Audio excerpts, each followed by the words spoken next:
The following story has been brought to you by StoriesToInspire.org.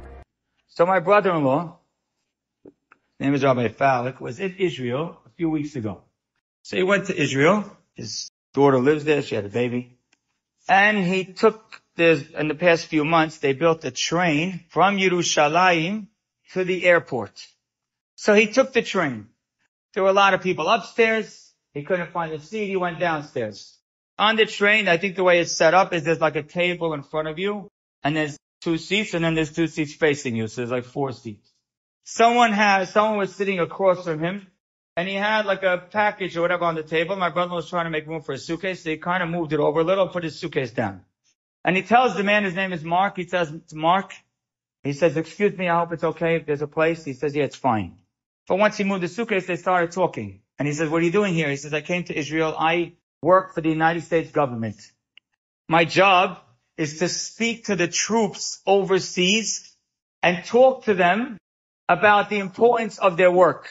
So I'll speak to 2,000 soldiers here and then another 2,000 soldiers in Iraq and another 2,000 soldiers in different places to talk to them about what they're doing and why it's important and why it's valuable." He says, "And recently I realized that my mother is a Jew. I was married to a non-Jew, but she didn't want to have any children, so we got divorced. And so I decided to pay a little visit to Israel and to go to the whole Wailing Wall." He says, "And I went there and I got inspired. But now I'm going back home and I wish I could learn more." My brother-in-law says, "You wish you could learn more?" He says, "Take my phone number. I'll call you when you get back. Or you call me when you get back." He says, "I live in Washington, D.C. He says, "No problem." He gets back. He calls my brother-in-law.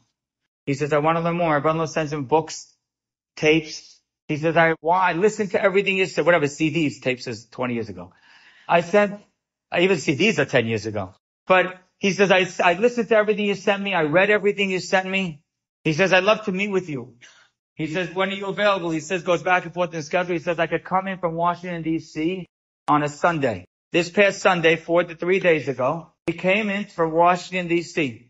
My brother-in-law took him to one Bet Midrash and then after another. He took him to yeshivot that have 500-600 people studying, and then another room, another 500-600 people studying. He said, "You see all these people, they're studying in depth." And every person was kind to the man, came over, said hello, oddly enough, I happened to be in that Bet Midrash that day, and I see my brother-in-law walk in with this random guy, so I go over and say hello, and I say hello to this man.